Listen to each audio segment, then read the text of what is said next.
এখনো মনে করা হচ্ছে যে বেশ কয়েকজন সেখানে আটকে থাকতে পারে, তার জন্য সকাল থেকেই তৎপরতার সঙ্গে উদ্ধার কার্য চালিয়ে যাওয়া হচ্ছে। তারাতলার এই ভয়াবহ বিপর্যয়, যেখানে 15 জনের ইতিমধ্যেই মৃত্যু হয়েছে, 18 জন এসএসকেএম হাসপাতালে ভর্তি রয়েছেন।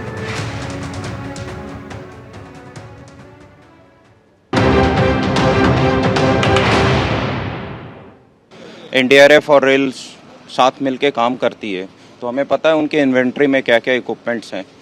तो प्रोसेस को थोड़ा फासन करने के लिए आज हम प्लान कर रहे हैं, थोड़ी एग्रेसिव कटिंग करेंगे, क्योंकि जितने फ्लोर्स पे हैं विक्टिम्स की संभावना, उसको हमने एकदम क्लोज इन कर लिया है। तो बाकी जो लेफ्ट आउट इलाके को एग्रेसिव कटिंग के लिए रेलवे से रिक्वेस्ट किया है, उनकी भी टीम हमारी टीम के साथ काम कर रही है और कोशिश है। अभी हमने फिर से दोबारा एरिया को एनालिसिस करने के बाद 3 ऐसे स्पॉट्स को आइडेंटिफाई किया है जहां हमें सस्पेक्ट हो रहा है। वहाँ पूरे ऑपरेशंस कंटिन्यूअस अभी तक चल रहे हैं बिना नॉन स्टॉप, और टीम्स हमारी लगी हुई है। उनके निकालने के बाद एरिया स्कैन किया हमने। हमारी वेरियस टाइप्स ऑफ इक्विपमेंट्स है जिसकी हम मदद ले रहे हैं। टेक्नोलॉजी हमारी पूरी बेस्ड है। अभी हम सेंसर्स को यूज़ कर रहे हैं, लाइव डिटेक्टिंग सेंसर्स यूज़ कर रहे हैं, लोकेटिंग कैमरास यूज़ कर रहे हैं, सी थ्रू रडार्स यूज़ कर रहे हैं, जिसके थ्रू हमें कुछ उनका टेल साइन मिले। তারাতলায় এই ভয়াবহ বিপর্যয়ের পরই মুখ্যমন্ত্রী শুভেন্দু অধিকারী বিধানসভায় বিবৃতি দেওয়ার সময় কেএমসিতে যেভাবে কালীর নেক্সাস কাজ করত তা নিয়ে সরব হয়েছিলেন তিনি। এবং তারপরেই আমরা জানি গতকাল এই কালীচরণ বন্দ্যোপাধ্যায় অর্থাৎ প্রাক্তন মেয়র ফিরহাদ হাকিমের প্রাক্তন ওএসডিকে গ্রেপ্তার করা হয়েছে।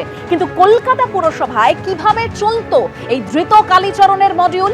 কালীচরণ ছাড়া আর কে কে এই চক্রে ছিল? এই সম্পর্কে আরো বিস্তারিত আমরা তথ্য জানবো। আমাদের অপর প্রতিনিধি ময়ূক ঠাকুর চক্রবর্তী আমাদের সঙ্গে টেলিফোনে রয়েছেন। ময়ূক, দেখো, কালীচরণ বন্দ্যোপাধ্যায়কে গতকাল প্রথমে ডিটেন করা হয়। স্পেশাল ইনভেস্টিগেশন টিমের যারা অফিসার তারা তাকে জিজ্ঞাসাবাদ করেন এবং তারপর তাকে রাত 9টা নাগাদ লালবাজারের তরফ থেকে বলা হয় যে তাকে অ্যারেস্ট করা হলো এবং তাকে অ্যারেস্ট করা হয়েছে তারাতলা কেস কানেকশনে। Kalicharan Bandyopadhyay WBCS executive officer এবং তিনি প্রাক্তন মেয়র ফিরহাদ হাকিমের ওএসডি হিসাবে কাজ করতেন কলকাতা পুরসভাতে।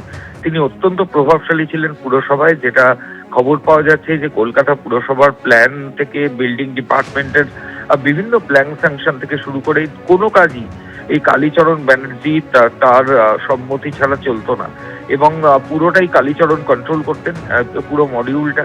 এবার এটাই এখন তদন্তকারী আধিকারিকরা জানার চেষ্টা করছেন যে এই মডিউলের মধ্যে কি কি জিনিস অন্তর্ভুক্ত ছিল, কেন কালীচরণ এতটা অপরিহার্য হয়ে গেছিল, কেন বাকি লোকেদের থেকে তার কাছেই সবাই আসতো এবং কি ম্যাজিকে সমস্ত কাজ তিনি তাড়াতাড়ি করে নিতেন। তাহলে কি তার এগেন্সে তিনি কারো কাছে কিছু চার্জ করতেন?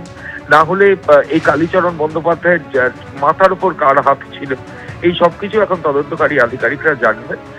ইতিমধ্যেই কোর্ট লকআপে নিয়ে আসা হয়েছে কালীচরণ বন্দ্যোপাধ্যায়কে। আলিপুর আদালতের ম্যাজিস্ট্রেটের এজলাসে আর অল্প কিছু সময়ের মধ্যে শুনানি প্রক্রিয়া শুরু হবে।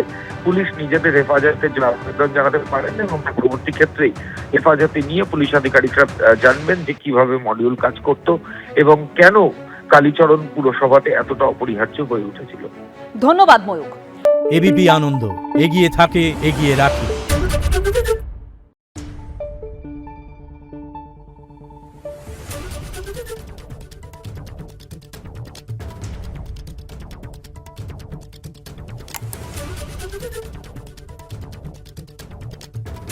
Thank you.